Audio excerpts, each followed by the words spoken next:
Nitong nakaraang linggo ay nagbigay ng pahayag ang ating Pangulo laban sa China na dapat nang itigil ng bansa ang panghihimasok nito at agresibong galaw laban sa ating mga personnel sa West Philippine Sea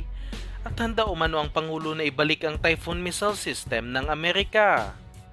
Ito ay matapos ang sunod-sunod na panghihimasok ng Chinese vessel sa ating teritoryo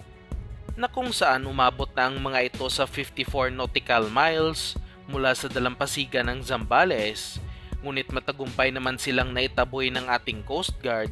at patuloy na nagbabantay sa ating territorial waters. Subalit mukhang hindi pinansin ng China ang panawagan na ito ng ating Pangulo matapos na mataan na naman ng Philippine Coast Guard ang nasa dalawang barko ng China malapit sa Pangasinan na kung saan nasa 34 nautical miles na lamang ang layo nito sa ating kalupaan na nakakabahala na masyado dahil sa sobrang lapit nito. Agara namang nag-deploy ang Coast Guard ng kanilang maritime patrol aircraft upang i-monitor ang mga nasabing vessels, pati na rin dalawang Parola-class vessels upang i-intercept ang mga ito upang hindi na makalapit pa masyado sa kalupaan ng bansa. Sa ganito na lamang kalayong distansya mula sa bansa, dapat nang magbigay ng warning shot ang ating pwersa na nakabantay upang magsilbing babala na wag nang tumuloy sa pagpasok sa ating teritoryo at ipakita rin na seryoso ang Pilipinas sa pagdepensa ng ating bansa. Walang mga naval gun ang ating mga Coast Guard vessels, kaya dapat mga Navy warships nang nag-i-intercept kung ganito nakalapit ang mga barko ng China, pati na rin ang ating mga Air Force fighter jets, dahil ganito ang ginagawa ng ibang bansa kung papasukin ang kanilang teritoryo.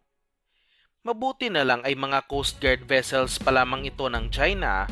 at hindi dapat maging kampante ang Pinas, dahil paano na lang kung mga warships na ito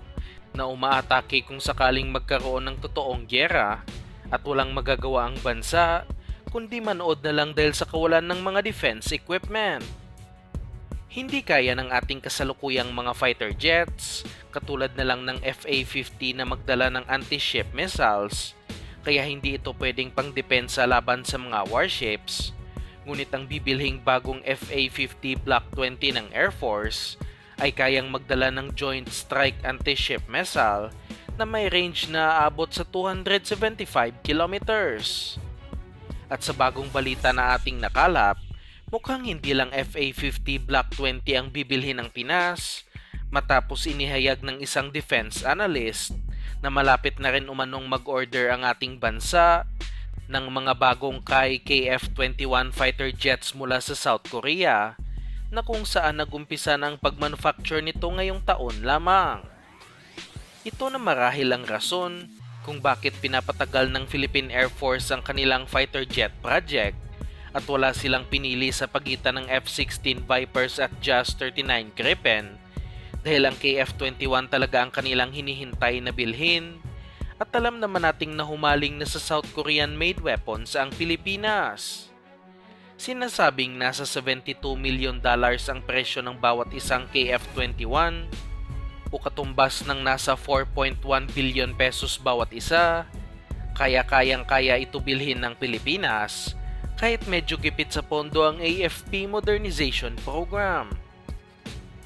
Sa suma total, nasa 40 fighter jets ang pinaplanong bilhin ng Air Force upang masabing protektado na talaga ang ating airspace, ngunit kailangan ito pondohan ng ating gobyerno ng nasa 300 hanggang 400 billion pesos dahil mga state-of-the-art defense equipment ang mga nasabing aircraft. Samantalang sa isa pang balita, alam na rin natin na mayroon tayong mga BrahMos anti-ship missiles na pinakamalakas na sandata ng Pilipinas sa ngayon, na kasalukuyang ginagamit ng ating Philippine Marines, at ito ang pangunahing pangdepensa ng bansa laban sa manghihimasok sa ating teritoryo. At atin ngang napag-usapan kanina na kung sakaling magkaroon ng invasion sa Pinas, wala tayong magiging panapat sa mga warships, pwera na lang sa mga BrahMos missile system, kaya ito ang magiging pangunahing target ng kalaban. At dahil sa alam na rin ng Philippine Marines ito, Inilabas nila sa kanilang display nitong Pebrero lang din ang kanilang gustong bilhing air defense system na magiging pangdepensa ng BrahMos laban sa aerial targets, katulad na lang ng fighter jets at drones, pati na rin mga missiles ng kalaban. Base sa kanilang display, makikitang isa itong Spider SR Air Defense System na ibang variant ng Spider kumpara sa binili ng Philippine Air Force. Ngunit hindi pa ito sigurado sa ngayon dahil maraming bansa din ang nag-offer ng kanilang defense equipment. Kabilang na nga dito ang offer ng LIG Next One ng South Korea na mga KM Sam Cholmei 2 na halos kaparehos din ang range sa mga Spider, at hindi malabong ito ang bilhin ng Pinas dahil puro South Korean made ang kanilang binibili sa mga nakalipas na taon. Ang isa pa ay ang IRIS-T Air Defense System na gawa naman ng Dale Defense ng Germany, ngunit sa aking opinyon lamang ay malabong ito ang bilhin ng bansa dahil na rin sa napakamahal na presyo nito. Nasa pagitan ng Spider ng Israel at Cholmei 2 ng South Korea ang labanan, at wala tayong problema kung alin man dito ang mapipili dahil pareho namang maganda ang produkto ng dalawang bansa, at ang importante ay magkaroon lamang ng pondo para sa pagbili nito at may deliver ang mga air defense system sa lalong madaling panahon.